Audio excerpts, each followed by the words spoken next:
पुरतकल्लुफ दावतें, मजेदार खाने, मेल मुलाकातें, मौज मस्ती और सैर व तफरीह। ईद के दूसरे दिन भी पहले दिन का रिप्ले, मेजबान और मेहमान बदल गए, लेकिन पहले जैसा माहौल बरकरार। किचन में खवातीन ने महा संभाल दिया। खवातीन की नई और मुनफरिद डिशेस ट्राई करने की कोशिशें, रिवायती खानों की भी बहार, कहीं कढ़ाई, कहीं बिरयानी तो कहीं कौरमे और कहीं बारबेक्यू का सीन ऑन। खुशियों का है त्यौहार, शहरियों की फैमिली और दस्तों के हमरा सैर सपाटे। कराची के साहिल पर खलकत जमा, हिल पार्क में आवाम का तांता बन गया। झील के करीब खूबसूरत तस्वीर बनवाना हर एक की ख्वाहिश। लाहौर के पार्क्स और बागात में गहमा गहमी, बच्चों की बड़ों के हमरा मौज मस्ती। इस्लामाबाद और रावलपिंडी के रिहायशी भी घूमने फिरने निकल पड़े। शेखपुरा के हिरन मीनार पर खलकत जमा, मुल्क भर से सैयाह तारीखी मकाम पर पहुंच गए।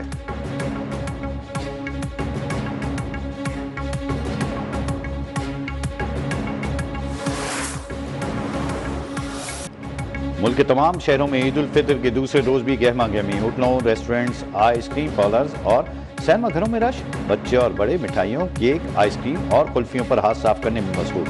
बच्चा पार्टी ईद वसूल और खर्च करने में मगन। बहन भाइयों में ज्यादा से ज्यादा ईदी जमा करने का मुकाबला।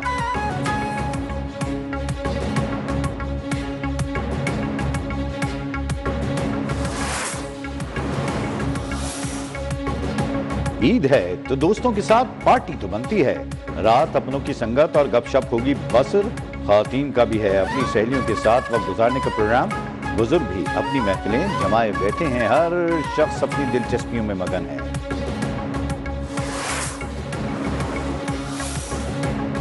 वफाकी वजीर मोहसिन नकवी का ईद पर शोहदाए वतन को सलाम। वजीर दाखिला की रेलवे ऑफिसर्स कॉलोनी वाल्टन में शहीद कैप्टन की रिहाइशगाह आमद। वजीर दाखिला की शहीद कैप्टन की वालिदा, अहलिया, मासूम बेटी और दीगर अहले खाना से मुलाकात। मोहसिन नकवी का शहीद कैप्टन मोहम्मद अली कुरैशी की अजीम कुर्बानी को जबरदस्त खिराज अकीदत। हमारी सोच अली से शुरू और इसी पर खत्म होती थी। वालिदा शहीद बेटे को याद करके आबदीदा हो गई। मासूम बेटी वालिद की तस्वीर को चूमती रही और वालिद को मिलने वाले मेडल को गले में डाल दिया।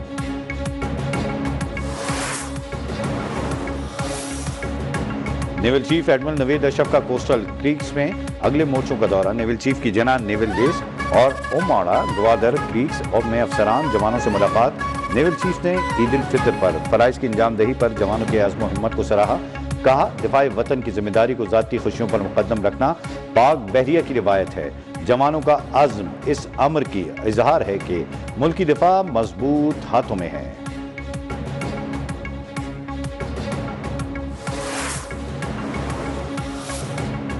सदर ममलकत आसिफ अली जरदारी की तबीयत नासाज। क्लिफ्टन कराची के निजी अस्पताल में जेर इलाज। ज़राए बिलाउल हाउस के मुताबिक सदर जरदारी को बुखार और सीने में इन्फेक्शन की शिकायत है। निजी अस्पताल में डॉक्टर्स की टीम सदर ममलकत के इलाज में मसरूफ। सदर को नवाज शाह से कराची मुंतकिल किया गया। अस्पताल के बाहर सिक्योरिटी, SIU, पुलिस की भारी नफरी तैनात।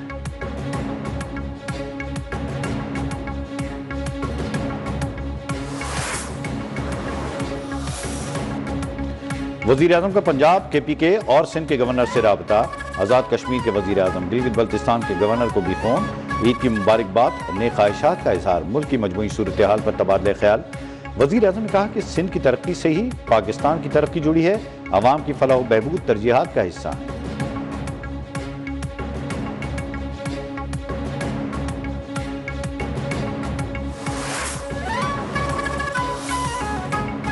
बानी को मानसेरा की करप्शन के मामलात पर बताया। सरदार खान और अकरम मुल्ला पर करप्शन के चार्जेस हैं। बानी ने कहा, कमेटी ने फैसला किया है तो स्पीकर KPK को मुस्ताफी हो जाना चाहिए। अडियाला जेल में मुलाकात के बाद आजम स्वाति की मीडिया से गुफ्तगू। कहा, बानी ने हिदायत की है कि जुनैद अकबर की गई तैनातियों को फौरन वापस किया जाए।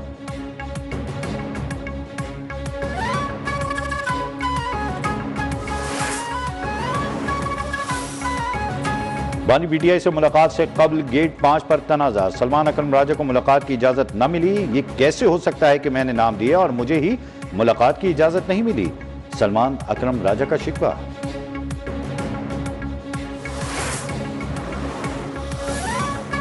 गवर्नर सिंध का टैंकर हादसे में जाँ बहक मियां बीवी के लवाहिकीन को प्लॉट देने का ऐलान। कामरान टिसोरी का कहना है कि लवाहिकीन को हर सूरत इंसाफ दिलाएंगे। कोई भी वाकया पहला और आखिरी नहीं। हमने ईद सादगी से मनाने का ऐलान किया। हर सतह पर वाकये को उजागर किया गया है।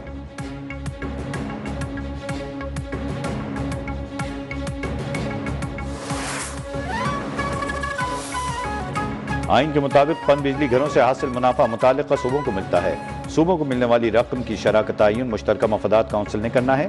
वज़ीर आला खैबर पख्तूनख्वा अली अमीन गंडापुर का वज़ीर आज़म शहबाज शरीफ को मरासला लिखा, आइन में पन बिजली के खालिस मुनाफे का मामला वाज़ेह है।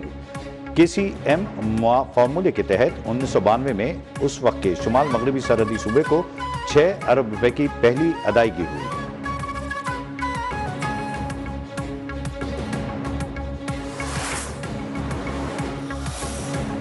पाकिस्तान पीपल्स पार्टी सिंध ने केनाल्स के खिलाफ एहतजाज के दूसरे मरहले का ऐलान कर दिया। पीपल्स पार्टी सिंध के सदर निसार खोड़ो का कहना है कि कल सिंध भर के तमाम तहसील हेडक्वार्टर्स में मिशल बरदार रैलियां निकाली जाएंगी। ये भी कहा, पानी का मसला एक दिन के एहतजाज से हल नहीं होगा, मुसलसल एहतजाज करके दबाव डालेंगे।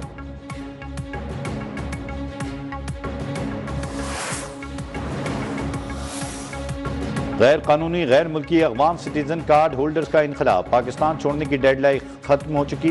गैर कानूनी गैर मुल्की और अफगान सिटीजन कार्ड होल्डर्स की वापसी का सिलसिला जारी।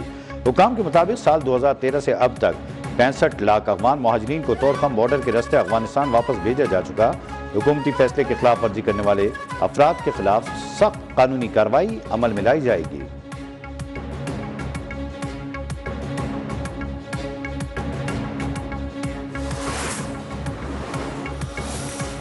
कोयटा में कांगो वायरस से हलाकत, फातिमा जिन्ना अस्पताल में जेर इलाज मरीज चल बसा। मरीज को 3 रोज कबल अस्पताल लाया गया था।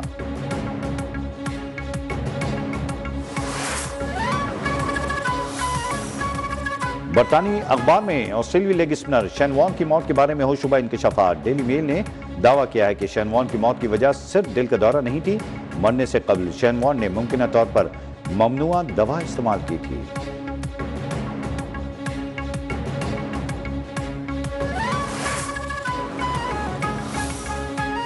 पाकिस्तान और न्यूजीलैंड के दरमियान दूसरा वनडे हैमिल्टन में कल खेला जाएगा। कौमी टीम के सिडन पार्क में ट्रेनिंग सेशन। खिलाड़ियों ने न्यूजीलैंड में ईद उल फितर मनाई। नमाज ईद की अदायगी के बाद फैंस के साथ तस्वीरें भी बनवाई।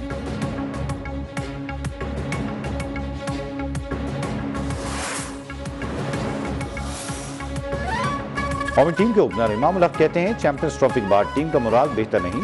न्यूजीलैंड के खिलाफ मुश्किल कंडीशंस में जब हम जीतेंगे तो इत्मीनान मिलेगा। दूसरा मैच जीतकर सीरीज बराबर करना चाहते हैं। इमाम उल हक का कहना था, 5-6 सेशन से खिलाड़ियों ने बहुत कुछ सीखा, उम्मीद है सीरीज बराबर कर देंगे।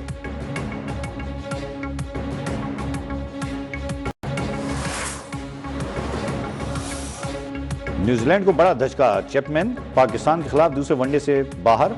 मार्क चैपमैन हैमस्ट्रिंग इंजरी का शिकार। बाएं हाथ के बैटर ने पहले वनडे में मैच में 132 रन की शानदार इनिंग खेली थी।